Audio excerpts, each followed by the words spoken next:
প্রত্যেক ক্লাসে যেসব ক্যাটাগরির ছেলে মেয়ে থাকে কমেন্ট করে বলবেন আপনি কোনটা।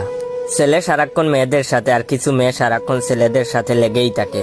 কয়েকটা এলিয়েন থাকে যারা নিজের বাপ মায়ের নাম ভুলে গেলেও স্যারের অ্যাসাইনমেন্ট করতে ভুলে না। কয়েকটা আইনস্টাইন ও নিউটন থাকে, এরা ক্লাসের শেষের সময় এলে স্যারকে টপিকের বাইরে প্রশ্ন করে ক্লাসের লেন্থ আরো 20-25 মিনিট বাড়াইয়া ফেলে। কিছু কাপল থাকে, এরা ক্লাসে আসে শুধু প্রেম করতে। কয়েকটা থাকে তারা সারা রাত ধরে ঘুমায় না, ক্লাসে এসে ঘুমায়। আবার কয়েকটা থাকে এরা কারোর সাথে কথাই বলে না, যেন শেষ সোসাইটির বাইরের মানুষ বা রোহিঙ্গা।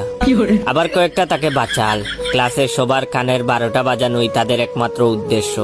আবার আরো কয়েকটা থাকে দেবদাস, তাদের মুড সব সময় মে ফিরবি তুমগো চাওগা এর মতো হয়ে থাকে। আবার কয়েকটা থাকে জুকার। আবার আমার মতো কয়েকটা থাকে, তারা সব সময় সবাইকে হাসায়, এমনকি তাদের কাছে সিরিয়াস বলে কোনো শব্দ নাই। আবার কয়েকটা থাকে গালিবাজ, এদের মুখ থেকে কথা কম বের হয়, গালি বেশি বের হয়। আবার কয়েকটা আছে ডিস্কো, তারা ক্লাসে এমন ড্রেস আপ মেকআপে আসে মনে হয় কারো ওয়েডিং প্রোগ্রামে আসছে। আবার কয়েকটা থাকে কবিকাজ, একটু গম্ভীর লেখালেখি করে।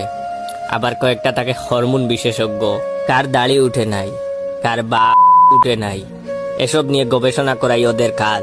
সব শেষে প্রত্যেক ক্লাসেই কয়েকটা কঙ্কাল আর গুলালু থাকবেই।